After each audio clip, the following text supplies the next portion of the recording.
Welcome in, whiskey freaks, to the Blind Tasting Podcast, Splash and Dash Edition, where I skip the history lesson and get right down to tasting something I think I'll like, and I hope you might like it too. Today I'm cracking open a bottle of WhistlePig Piggyback 100% rye 6-year-old whiskey. Now it comes to us from our good friends at WhistlePig out of the great state of Vermont.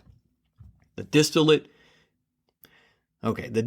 comes from an undisclosed Canadian distiller, which right away throws up a red flag for me because I don't know why they're not transparent, but that's just me. Like I said, it's aged 6 years, and the proof point is odd, unusual, weird, strange, unnecessary. The proof point is 96.56 because we just got to be different, right? 96.56 because 96 or 97, that wasn't quirky enough? Did you have to go full spreadsheet on us here, guys? I don't understand. Was the whiskey aged by accountants? I don't know. So Piggyback Rye, it's out here. It's got that ultra specific proof point, like it means something deeper. We're going to find out if it does. And I guess if you're the kind of person who appreciates your whiskey proof to the 100th decimal, then congratulations, this one's for you. Well, the price of this one, this Piggyback 6-year, is right at $50. The mash bill is 100% rye, as I mentioned earlier. And I want to drink this one. Let's pop it open and let's pour this bad boy.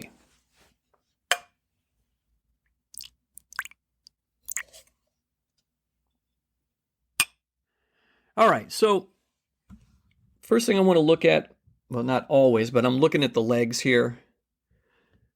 And it's got decent legs. I'm seeing some decent legs on here. I'd call it medium legs. Doesn't mean a lot sometimes, but I think I want to mention it here. And the color. You know how I feel about the color, at least what I say about the color of whiskey. You can't judge it inside the bottle alone. You got to pour it into a glass to really evaluate it. So I've got it in my glass here, and I've got great lighting down here. I always say that the CIA could do interrogations here in my bourbon room if necessary. Obviously, you can turn the lights down, but for tastings, we've got them cranked up. And you know, the color will sometimes give you an idea of the breadth of flavors you're about to receive in your mouth. It's my opinion that the darker the hue of the whiskey that's in your glass, in many cases, the deeper the flavors. And it's not always true, but it is sometimes, and it is a lot of the time. It's worth noting, and I'm going to say it every single time. With this one, the Piggyback 6-year, the color, I'd call it like a dark straw. So it's not like a light straw. It's maybe a shade darker, like the straw got rained on or something. It looks pretty good, actually. Let me nose this a little bit. Okay. This smells yummy, and that's a technical term that master distillers use all the time.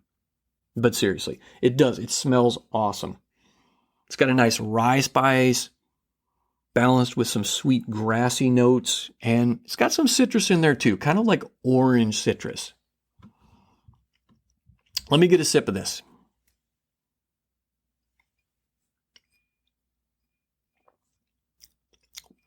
Well, first I've got mouthfeel, and it's a decent mouthfeel. It's not, I would say it's low to medium. It isn't a terrific mouthfeel, but it's also not non-existent. So that's a good start. And I'm getting a terrific kind of a caramel, a real sweet caramel mixed with a peppery note, and that citrus note that I smelled on the nose is coming through very strongly, very bigly. Let me get another sip. It's got a lot going on here, kids. I'm even getting like a licorice, like a black licorice here, which I do not ordinarily eat black licorice. I do not like it. But this note just kind of meshes well here with the others. It's really nice. Gotta admit, this is far more complex than I've heard about this whiskey. Let me get one more sip here before I give it my verdict. It's very interesting. I'm even getting like a A mild leather note here on the finish too. So what's the verdict? Well, we'll find out after the money spot. Are you looking to update your bar or man cave with some great photographs or wall art? Head over to Etsy at famousdocs.etsy.com and pick up some fantastic prohibition, bourbon, whiskey, and gangster-related photographs and art. Guys, you got to get over there and check this stuff out. They've got Al Capone, John Dillinger, Bonnie and Clyde, all kinds of prohibition photos, a lot of cool stuff over there. And if you purchase 4 or more items, you'll get 20% off your entire order for a limited time. That's famousdocs.etsy.com. famousdocs.etsy.com. Now, the verdict, there are 3 potential verdict options here on the Blind Tasting Podcast. Are we going to keep it, collect it, or cull it? To keep it means to proudly display it in your liquor cabinet or bar. This stuff's good for a pour anytime, but there's really no need to stock up on it since it's always available. Collect it. Grab another bottle or maybe 2 since you find it so darn delicious, or it just may not be easy to obtain. Cull it. Use it to loosen rusty bolts or sanitize a dirty toilet. In the case of WhistlePig Piggyback 6-year rye whiskey, I say keep it. All right, guys, let's talk a little bit about Piggyback rye. This thing's no joke. It's 100% rye, so yeah, the spice hits hard right out of the gate, but there's more going on here than just a kind of a peppery punch. Look, I've heard people say this one's just a mixer, and sure, it'd probably play really well in a cocktail. I got no arguments there, but honestly, I could see you sipping this neat too. It's got layers. Now, here's my hang up with the Piggyback rye.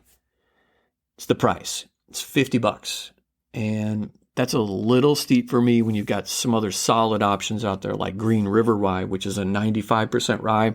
You can pick that up for $35 or even Saz. I wouldn't write Piggyback off. And if you've got a buddy or a friend with a bottle, or you spot it at your favorite bar, maybe try a pour. You might be able to find it maybe you could find it in an airplane bottle or something. I think you might be surprised too. I think there's more to this rye than just the crazy proof point, it's just ridiculous. 96.56. Still, that doesn't make a damn bit of sense to me. I must be missing something on that. But at any rate, $50, I don't know. I think I like it.